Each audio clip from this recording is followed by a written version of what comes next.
തകർന്നടിഞ്ഞു Venezuela. ഭൂചലനത്തിൽ മരണം 600 കടന്നു. 2980 പേർക്ക് ഗുരുതര പരിക്ക്. 10,000-കണക്കിന് ആളുകൾ കെട്ടിടാവശിഷ്ടങ്ങൾക്കിടയിൽ കുടുങ്ങിക്കിടക്കുന്നു.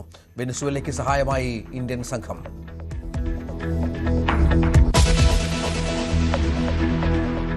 ഓപ്പറേഷൻ സിന്ദൂറിൽ വീരമൃത്യു വരിച്ചത് 6 സൈനികർ. ആദ്യമായി പേരുകൾ പുറത്തുവിട്ട ഇന്ത്യ. വീരമൃത്യു വരിച്ചവരുടെ പേരുകൾ ഡൽഹിയിലെ ദേശീയ യുദ്ധസ്മാരകത്തിൽ എഴുതി ചേർക്കും.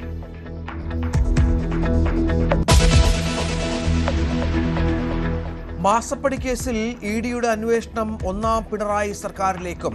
അന്വേഷണം എക്സാലോജിക്കിന് മാസപ്പടി നൽകാൻ കാരണമെന്നതിൽ വീണയുടെ മറുപടിയിൽ പൊരുത്തക്കേടുണ്ടെന്നും ഇഡി കേന്ദ്രങ്ങൾ. വീണയെ 3ാം തവണയും ചോദ്യം ചെയ്യും. മധ്യത്തിൽ കോൺഗ്രസിൽ ഭിന്നത തുടരുന്നു. ബജറ്റിലെ നികുതി നിർദ്ദേശങ്ങൾ വിയോജിപ്പുണ്ട് എന്ന് താൻ എവിടെയും പറഞ്ഞിട്ടില്ലെന്ന് എക്സൈസ് മന്ത്രി. ചർച്ച ചെയ്തേ നടപ്പാക്കുമെന്ന് മന്ത്രി കെ മുരളീധരൻ.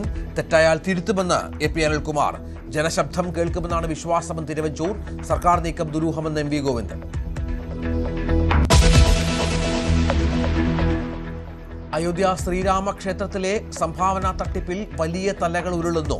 രാമജന്മഭൂമി തീർത്ഥക്ഷേത്ര ട്രസ്റ്റ് സെക്രട്ടറി ചമ്പത് റായ് രാജിവെച്ചു. ക്ഷേത്ര ട്രസ്റ്റിയായ അനിൽ മിശ്രയും രാജിവെച്ചു. കേസിൽ ഇതുവരെ അറസ്റ്റിലായത് 8 പേർ. ഉന്നതരുടെ പങ്കിനെക്കുറിച്ചുള്ള അന്വേഷണം തുടരുകയാണെന്ന് പോലീസ്. ന്യൂസ് 18 പുറത്തു കൊണ്ടുവന്ന ശബരിമല മേൽശാന്തി നിയമന ക്രമക്കേട് വിജിലൻസ് അന്വേഷിക്കും. നിർദ്ദേശം നൽകി ദേവസ്വം മന്ത്രി കെ മുരളീധരൻ.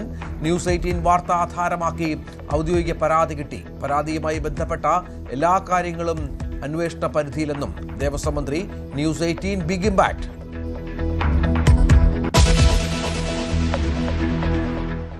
വിജയ് രാജിവെച്ച ട്രിച്ചി ഈസ്റ്റിൽ DMK സ്ഥാനാർത്ഥിയായി MK സ്റ്റാലിൻ എത്തുമോ? തമിഴകത്ത് വൻ രാഷ്ട്രീയ ചർച്ച.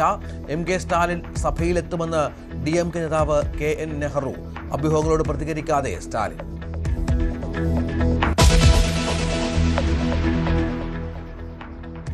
കേന്ദ്രമന്ത്രിസഭാ പുനഃസംഘടന ഉടൻ. മന്ത്രിമാരായ നിർമ്മല സീതാരാമനും ധർമ്മേന്ദ്ര പ്രധാനും മന്ത്രിസ്ഥാനം നഷ്ടമായേക്കും.